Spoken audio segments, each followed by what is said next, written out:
સૌ વાલા મિત્રોને મારા જય સિયારામ। હું દુષ્યંત પાઠક શ્રી હનુમાનજી દાદાની અસીમ કૃપાથી એક નવા વિડીયો સાથે હાજર છું।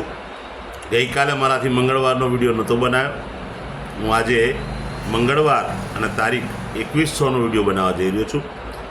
તો સૌપ્રથમ આજનો ઉપાય આ વિષયની અંદર તારીખ છે 21/7/2026 મંગળવાર અને પંચાંગ કહે છે અષાઢ મહિનો શુક્લ પક્ષ ચાલી રહ્યો છે। ચિત્રા નક્ષત્ર સિદ્ધ યોગ છે। તુલ કન્યા રાશિનો ચંદ્ર અને કર્ક રાશિનો સૂર્ય છે।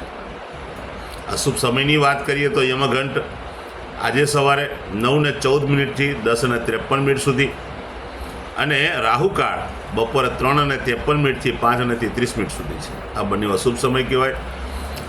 અશુભ સમયની અંદર સાચવવાનું, કોઈ શુભ કાર્ય શુભ યાત્રા નહીં કરવાની। શુભ કાર્ય શુભ યાત્રા કરવા માટે કોઈ સારું ચોગડિયું, કોઈ સારું મુહૂર્ત લેવાનું, જેમાં ઉત્તમ અભિજીત મુહૂર્તનો સમય બપોરે 12:07 થી 12:59 સુધી છે।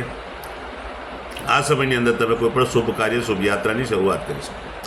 વાલા મિત્ર, હવે વાત કરીશું આજના ઉપાયની। આજના ઉપાયની અંદર વહેલી સવારે નાવા બેસો તે પહેલાં પોતાના શરીર પર દૂધનો લેપ કરવાનો છે। દૂધ પોતાના શરીર પર લગાડવાનું છે।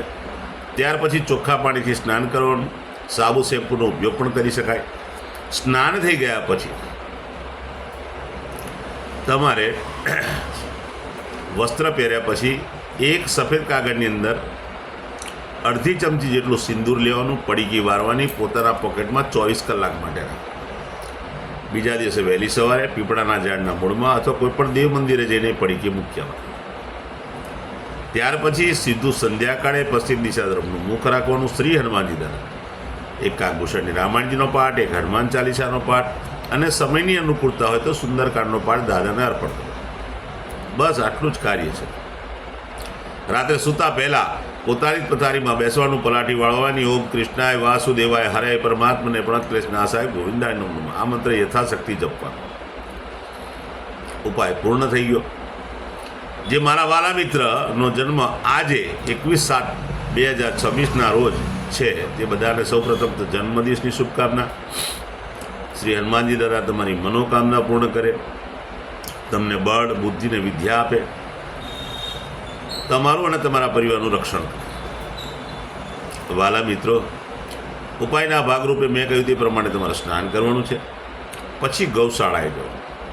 ગૌશાળાએ જઈ ગાયોની સેવા કરવાની, ગાયોની પરિક્રમા કરવાની, ગાયોને લીલું ઘાસનું દાન આપવાનું, તમારા ત્યાંથી ભોજન લઈ જવાનું ને ગાયને અર્પણ કરવાનું, ગાયના આશીર્વાદ મેળવવાના। ગાયોના આશીર્વાદ મળ્યા પછી સંધ્યાકાળના સમયે કોઈ પણ ઘીમાં બનેલી મીઠાઈ નાના બાળકોને, જરૂરિયાતમંદ લોકોને, ગરીબોને, બ્રાહ્મણને તમે દાનમાં આપી શકો છો। બહુ જ મહત્વનું છે।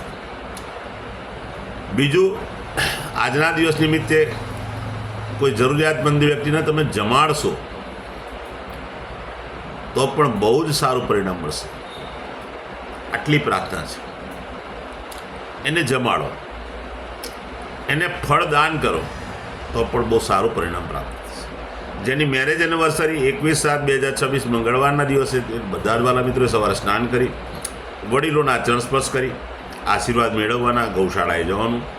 પતિ અને પત્નીએ ગૌશાળાની પરિક્રમા કરવાની, ગાયોની પરિક્રમા કરવાની, ગાયોને લીલું ઘાસનું દાન આપવાનું અને સાથે સાથે તમારે ત્યાં જે ભોજન હોય ભોજન પણ ગાયોને અર્પણ કરો, ગાયોના આશીર્વાદ મેળવવાના।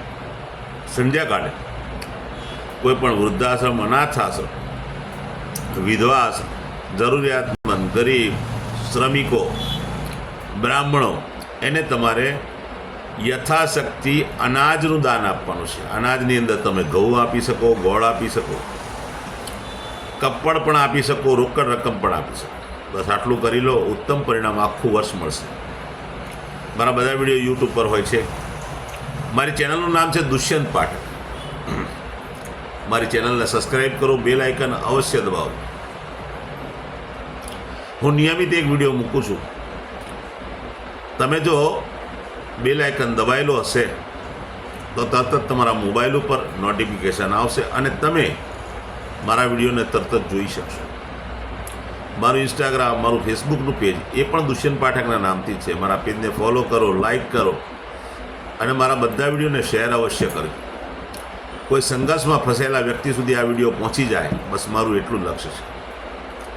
હું નિયમિત એક વાત કહું છું કે એકવાર મારો વિડીયો જોવાથી કે એકવાર ઉપાય કરવાથી કોઈ લાભ નહીં થાય, કોઈ ચમત્કાર નહીં થાય.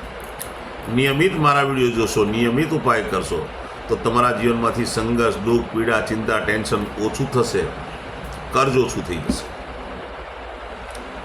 નવા વિડીયોમાં ફરીથી મળીશું. આપ સૌને મારા સીતારામ.